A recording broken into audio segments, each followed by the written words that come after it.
জামালপুরে বিশ্ব মানবাধিকার দিবস 2025 উদযাপন উপলক্ষে আলোচনা ও র্যালি অনুষ্ঠিত। জামালপুরে যথাযোগ্য মর্যাদায় বিশ্ব মানবাধিকার দিবস উদযাপন করা হয়। দিবসটি উপলক্ষে বুধবার 10 ডিসেম্বর সকাল 10:30টায় বাংলাদেশ মানবাধিকার ফাউন্ডেশন জামালপুর জেলা শাখার উদ্যোগে বর্ণাঢ্য র্যালি ও আলোচনা সভার আয়োজন করা হয়। আলোচনা সভায় বক্তারা বলেন, মানবাধিকারের সুরক্ষা রাষ্ট্র, সমাজ ও ব্যক্তির সার্বিক উন্নয়নের পূর্বশর্ত। মানুষের মৌলিক অধিকার নিশ্চিত করতে সচেতনতা বৃদ্ধি ও মানবিক মূল্যবোধ প্রতিষ্ঠার উপর গুরুত্বারোপ করেন বক্তারা।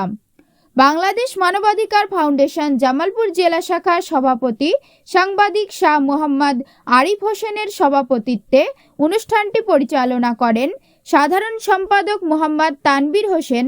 আরও উপস্থিত থাকেন সাংগঠনিক সম্পাদক মোহাম্মদ শাহ আলম, কোষাধ্যক্ষ মোহাম্মদ জুয়েল মিয়া, দপ্তর সম্পাদক মোহাম্মদ জহুরুল ইসলাম, সাংবাদিক মোহাম্মদ এমদাদুল হক মিলন, জাতীয় দৈনিক সোনালী কণ্ঠ স্টাফ রিপোর্টার মোহাম্মদ আহসান হাবিব সুমন, জাতীয় দৈনিক বঙ্গ সংবাদ, দৈনিক নব যুগান্তর প্রতিদিনের স্টাফ রিপোর্টার প্রমুখ।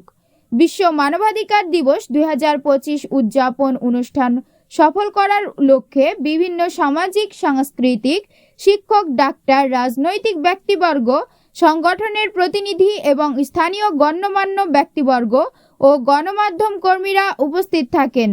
দেওয়ানপাড়া টেনিস ক্লাব মোড় হতে একটি র্যালি বের হয়ে বিভিন্ন সড়ক প্রদক্ষিণ করে ফৌজদারি মোড় যেয়ে সমাপ্তি হয়। পরে মানবাধিকার বিষয়ক সচেতনতা বৃদ্ধির লক্ষ্যে এক আলোচনা সভা অনুষ্ঠিত হয়। আলোচনা সভা শেষে মানবাধিকার রক্ষা ও সচেতনতা বৃদ্ধিতে ভবিষ্যৎ কার্যক্রম জোরদারের আশাবাদ ব্যক্ত করে সুধী বক্তারা। মোহাম্মদ আহসান হাবিব সুমনের তথ্যচিত্রে নিউজ ডেস্ক বাঙালি টিভি। অধিকার নিয়ে কথা বলবো। মানুষ বিপদ আপদে তাদের পাশে দাঁড়াবো। অনেক রোধ করতে হবে, সেটার পাশে দাঁড়াবো। এই বাল্য বিবাহের জন্য অনেকেই আন্তর্জাতিক মানবাধিকার দিবস 10 ডিসেম্বর।